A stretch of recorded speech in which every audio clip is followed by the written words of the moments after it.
Hello everyone, मैं doctor जिज्ञासा Pandey, department of economics, भारतीय विश्वविद्यालय दूर की ओर से आज मैं परिकल्पना के स्रोत के बारे में चर्चा करने जा रही हूँ। तो सबसे पहले हमारा स्रोत परिकल्पना यानी हाइपोथेसिस के हमारे सोर्सेस क्या हैं।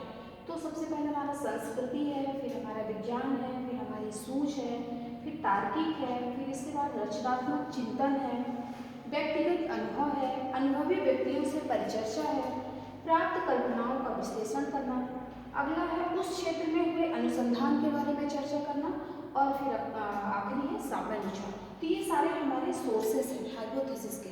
तो हम देखेंगे, हमारे लिए यह भी जानना आवश्यक होता है कि परिकल्पना के स्रोत क्या है। वास्तव में परिकल्पना के स्रोत वही होते हैं जिनसे समस्या का चयन किया जाता है। परिकल्पना का स्रोत सिद्धांतों के अतिरिक्त शोधकर्ता की सूझबूझ, अनुभव, कल्पना शक्ति, अध्ययन, अनुदेशन का नियोजन तथा वर्तमान अभ्यास से होता है। परिकल्पना के स्रोत में सबसे पहले हम संस्कृति को देखेंगे। परिकल्पना का एक स्रोत क्या है? संस्कृति। प्रत्येक समाज में अनेक प्रकार की समस्याएं होती हैं, उन्हीं समस्याओं से परिकल्पना का जन्म होता है। अध्ययनकर्ता इनकी परीक्षा करके उनकी विश्वसनीयता को ज्ञात करता है। जैसे मान लीजिए, उदाहरण के लिए हम ग्रामीण समाज में होने वाले परिवर्तन के कारणों का अध्ययन करना चाहते हैं, तो इस समस्या से उत्पन्न हमारी परिकल्पना यह हो सकती है कि ग्रामीण संस्कृति पर नगरीय संस्कृति का कितना प्रभाव पड़ा है। तो इसकी परीक्षा करके हम देख सकते हैं, यानी परिकल्पना निकाल लेंगे। दूसरा है सोर्स हमारा क्या है? साइंस यानी विज्ञान। सभी विज्ञान स्वयं परिकल्पना के स्रोत होते हैं। मनोविज्ञान में ही अनेक समस्याएं होती हैं, चाहे असामान्य मनोविज्ञान हो, औद्योगिकी मनोविज्ञान हो, सामाजिक मनोविज्ञान हो, आर्थिक मनोविज्ञान हो, आदि कोई भी क्षेत्र हो, सभी में अनेक समस्याएं होती हैं और इन समस्याओं के अध्ययन करने के लिए हमें परिकल्पनाओं का निर्माण करना पड़ता है। अगला सोर्स हमारा सूझ है, यानी हमारा इनसाइट क्या है। जिस अध्ययनकर्ता की जितनी अधिक सूझ होगी उतनी ही अच्छी परिकल्पना को वह निर्माण कर सकता है। अतः शोधकर्ता में अच्छी सूझ होना आवश्यक होता है। अगला हमारा तार्किक चिंतन, यानी हमारे में रीजनिंग क्या है, हम कितना तर्क कर सकते हैं, कितना सोच सकते हैं किसी भी टॉपिक पे। तो परिकल्पनाओं का निर्माण करने के लिए तार्किक चिंतन की आवश्यकता पड़ती है। शोधकर्ता में तार्किक चिंतन के कई स्रोत होते हैं, जैसे निगमन चिंतन प्रक्रिया हो गए और दूसरा है आगमन चिंतन प्रक्रिया हो गए। जब सामान्य आकांक्षाओं के हेतु किसी समस्या के लिए चरों के विशिष्ट सहसंबंध पर पहुंच जाता है, तब उसे क्या कहते हैं? निगमन चिंतन प्रक्रिया कहते हैं। और जब विशिष्ट आकांक्षाओं हेतु किसी समस्या के लिए चरों के सामान्य सहसंबंध पर पहुंच जाता है, तो उसे आगमन चिंतन प्रक्रिया कहते हैं। अब अगला सोर्स हमारा क्या है? रचनात्मक चिंतन, यानी क्रिएटिविटी थिंकिंग क्या होती है। तो शोधकर्ता का रचनात्मक चिंतन परिकल्पना के निर्माण में बहुत ही सहायता करता है।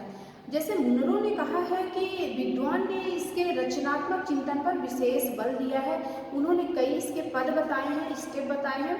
पहला है, हमको परिकल्पना का निर्माण करते समय किन किन चरणों से होकर गुजरना पड़ता है। तो पहला है तैयारी, फिर दूसरा है विकास डेवलपमेंट, तीसरा है हमारा प्रेरणा यानी इंस्पायरेशन, चौथा है हमारा परीक्षण यानी वेरिफिकेशन।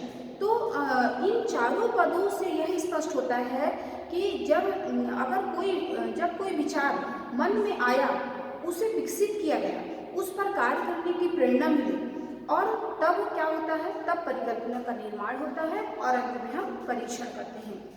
तो ये हमारा रचनात्मक चिंतन होता है। इसके बाद हम देखेंगे व्यक्तिगत अनुभव क्या है। शोधकर्ता के व्यक्तिगत अनुभव परिकल्पना के निर्माण में बहुत सहायक होते हैं। जिस क्षेत्र में अनुसंधानकर्ता का अनुभव जितना ही अधिक होगा, उतना ही समस्या को ढूंढने तथा परिकल्पना के निर्माण में सुविधा होती है। अगला स्रोत है हमारा अनुभवी व्यक्तियों से परिचर्चा करना, यानी discussion with the experienced person. जो व्यक्ति उस क्षेत्र में कार्य कर चुके हैं, उनसे परिचर्चा करके परिकल्पना के निर्माण में सहायता मिलती है। नेक्स्ट होता है हमारा प्राप्त परिकल्पनाओं का विश्लेषण करना, यानी जिन क्षेत्रों में परिकल्पनाएं उपलब्ध हैं, जिन पर बहुत समय पूर्व कार्य किया जा चुका है, पुनः उन्हीं को लेकर परीक्षण द्वारा उनकी सत्यता की जांच की जा सकती है। अगला स्रोत है हमारा उस क्षेत्र में हुए अनुसंधान। तो उस क्षेत्र में जो अनुसंधान कार्य हो चुके हैं उन्हें देखने से यह ज्ञात होगा कि किस प्रकार परिकल्पनाओं पर कार्य किया गया है, उसी के आधार पे हम भी अपनी परिकल्पना का निर्माण कर सकते हैं। नेक्स्ट है हमारा साम्यानुशासन। साम्यानुशासन में एनालॉजी कहलाता है। इसका अर्थ यह है समानता से होता है कि दो विषयों में या दो व्यवहारों में समानता क्यों है और किस सीमा तक है। तो ये हमारे परिकल्पना के स्रोत हो गए। इसके बाद है कि परिकल्पना का प्रतिपादन कैसे किया जाता है। तो किसी समस्या के समाधान के लिए एक से अधिक परिकल्पनाओं का प्रतिपादन किया जाता है। जैसे उदाहरण के लिए यहाँ पर एक समस्या के लिए 3 परिकल्पनाओं का प्रतिपादन किया गया। कैसे? पुरस्कार से अध्ययन उपलब्धि में वृद्धि होती है, पुरस्कार से अध्ययन उपलब्धि में ह्रास होता है यानी कमी होती है, पुरस्कार से अध्ययन उपलब्धि पर कोई प्रभाव नहीं पड़ता। तो उपरोक्त परिकल्पनाओं में जो पहला है और दूसरा है परिकल्पना, वह दिशा युक्त परिकल्पना कहलाती है यानी डायरेक्शनल हाइपोथेसिस कहलाती है। लेकिन जो हमारी तीसरी परिकल्पना है यानी पुरस्कार से अध्ययन उपलब्धि पर कोई प्रभाव नहीं पड़ता है, ये तीसरी जो परिकल्पना है यह दिशा विहीन परिकल्पना कहलाती है, नॉन डायरेक्शनल हाइपोथेसिस कहलाती है। तो पहली परिकल्पना के लिए प्रयोगशाला के प्रमाणों से सहायता मिलती है, दूसरी परिकल्पना के लिए कोई सैद्धांतिक आधार नहीं है, इसलिए इसे अच्छी परिकल्पना हम नहीं कह सकते हैं और इसका प्रयोग भी करना उचित नहीं होता है। दूसरी परिकल्पना जिससे हमको ह्रास होता है। तीसरी प्रकार की जो परिकल्पना के लिए किसी सैद्धांतिक आधार की आवश्यकता नहीं है, इसलिए इसे हम प्रयोग में ला सकते हैं। तो शोध प्रक्रिया में परिकल्पना अत्यधिक महत्वपूर्ण होता है तथा शोध प्रक्रिया का केंद्र बिंदु है, जो न्यायादर्श के चयन, मापन प्रविधियों, शोध प्रारूप और प्रदत्तों के संकलन एवं विश्लेषण की सांख्यिकीय प्रविधियों के चयन में सहायता मिलती है। अब हम देखेंगे कि परिकल्पना का मूलभूत आधार क्या है। तो परिकल्पना के मूलभूत आधार 2 हैं। पहला है व्यवहारिक स्तर यानी ऑपरेशनल, दूसरा है प्रत्यात्मक स्तर यानी कंसेप्चुअल हमारा हाइपोथेसिस। तो सबसे पहले हम देखेंगे कि हमारा व्यवहारिक स्तर क्या है। व्यवहारिक स्तर यानी हमारा ऑपरेशनल हाइपोथेसिस क्या है। व्यवहारिक स्तर पर शोधकर्ता को घटनाओं एवं तथ्यों के निरीक्षण योग्य शब्दों में परिभाषित करना चाहिए, जिसे शोध कार्य में वास्तविकता आ जाए।